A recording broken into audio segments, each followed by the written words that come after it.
No more excuses as to why we are not writing.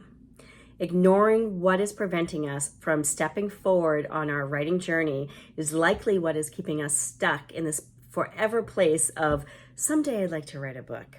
So let's identify what is holding us back and then begin to chip away at those roadblocks that are keeping us in this place. As always, I am Tina Moody, and I am author of The Spiritual Awakening of an Analytical Mind, as well as co-host to the podcast Intuition Talks. And I am here to help people like me, people who are new to this whole journey, unlock your creativity through writing and self-discovery so that you can tell and share your story with the world. Okay, so let's get into some of these roadblocks that are preventing us from writing. Let's hit the layups first. I'm not a writer. I know that was my biggest one as I was contemplating whether or not to write my book. I do not have enough time. I'm very, very busy. I don't know where I would squeeze in the time to write a book. I can't focus my attention long enough to put pen to paper. This is another one. How about, I don't know where to begin, not only with the writing, but don't even get me started on the publishing process. What else? I have so many ideas for awesome books that I don't know whether it's one book or 5 books. And I'm going to need somebody to help me with that. Believe it or not, I've heard this multiple times at different book signings, and I chuckle each time. So then those are kind of the easy layups. And then we get into what we call here in the Northeast frost heaves, things that come up and pop up along the way, or dip down, I should say. So you start questioning yourself, right? Self-doubt starts coming in there. So my writing isn't good enough to write a book. What will others think of my writing? What will others think of the topic that I'm writing about? Who am I to think that what I have to say warrants writing a book? What are other people tell me about my desire to write a book when I do share it? Are they saying, really? You're going to write a book? I didn't realize that you were a writer. What are you going to write about? Really? And then that little self-doubt bug comes in more. And trust me, more and more of these little things are going to pop up throughout the process, from the first day that you sit down to write, even just an outline, to the last day that, or even after that book arrives in your hands, if that's the route you're going to take. And this is without getting into, and in opening up our awareness to any childhood issues that may have kind of altered our being, or adulthood issues that may be preventing us from stepping forward. So there are so many layers that we don't even think about. We think sometimes that we can just sit and write, but we have a lot of self-work to do as well. And so let's get into that a little bit. Okay, so how do we remove these roadblocks? And we're going to take it step by step here. We face the roadblocks head on, whatever they may be. We can't tuck them down in any longer, or else we're never going to write. So we're going to face them head on, and we're going to understand that we can move forward with small steps every day. And that's going to get us to our end goal. So don't get overwhelmed. Be patient and be compassionate to yourself. Let me add that. We convince ourselves that the world is not going to end when we do step forward. I know there were decisions that I faced with my book, given the topic, that I thought the world was going to end if people knew what I was going to write about. Guess what? I released it without most people knowing what I was actually writing about, and the world didn't end. We learn to believe in ourselves, and that is bigger than what you may give it credit for right now.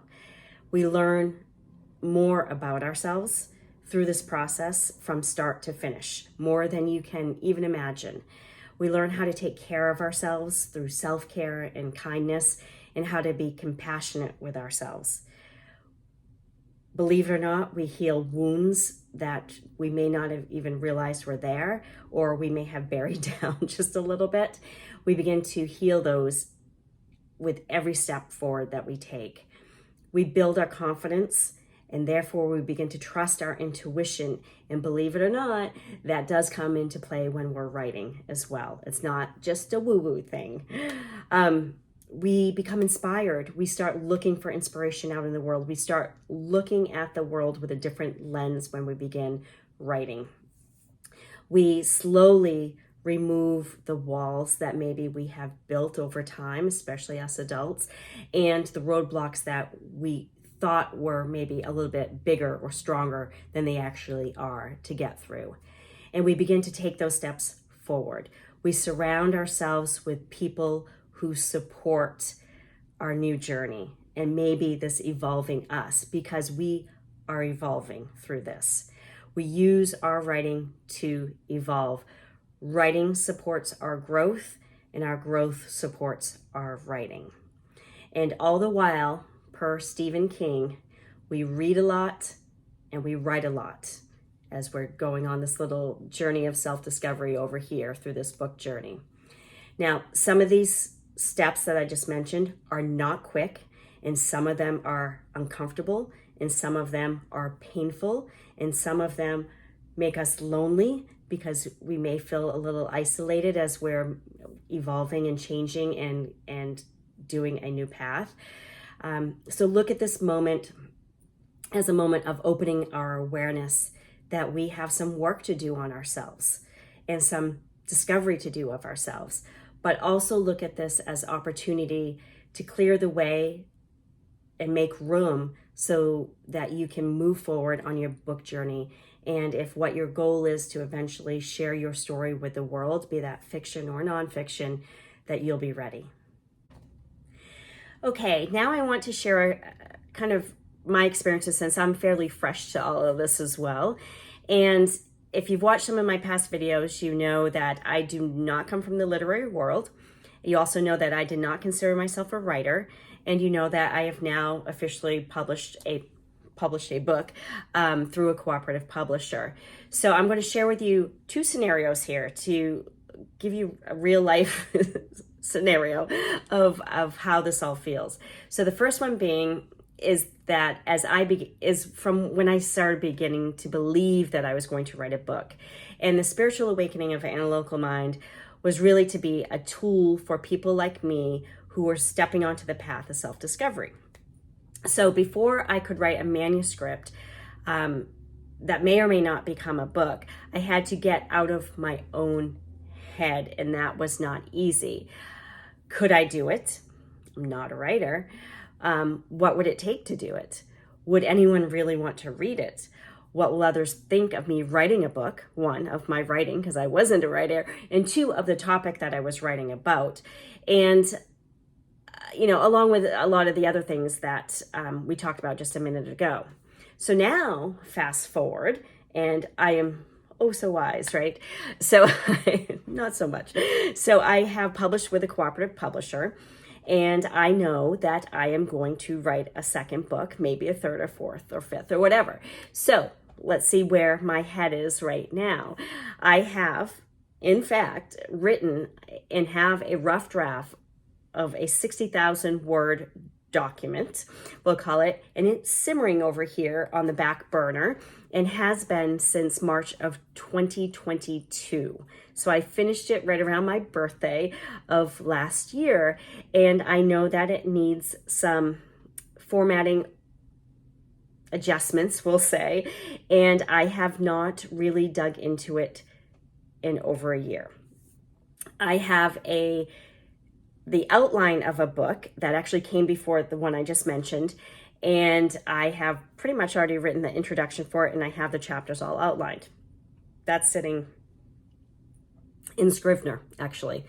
And more recently, I had this aha moment, and I quickly sketched out a full rough draft of the outline of it. I didn't get into, the bulk of writing. And for right now, in this moment, I feel like it's going to be book number 2.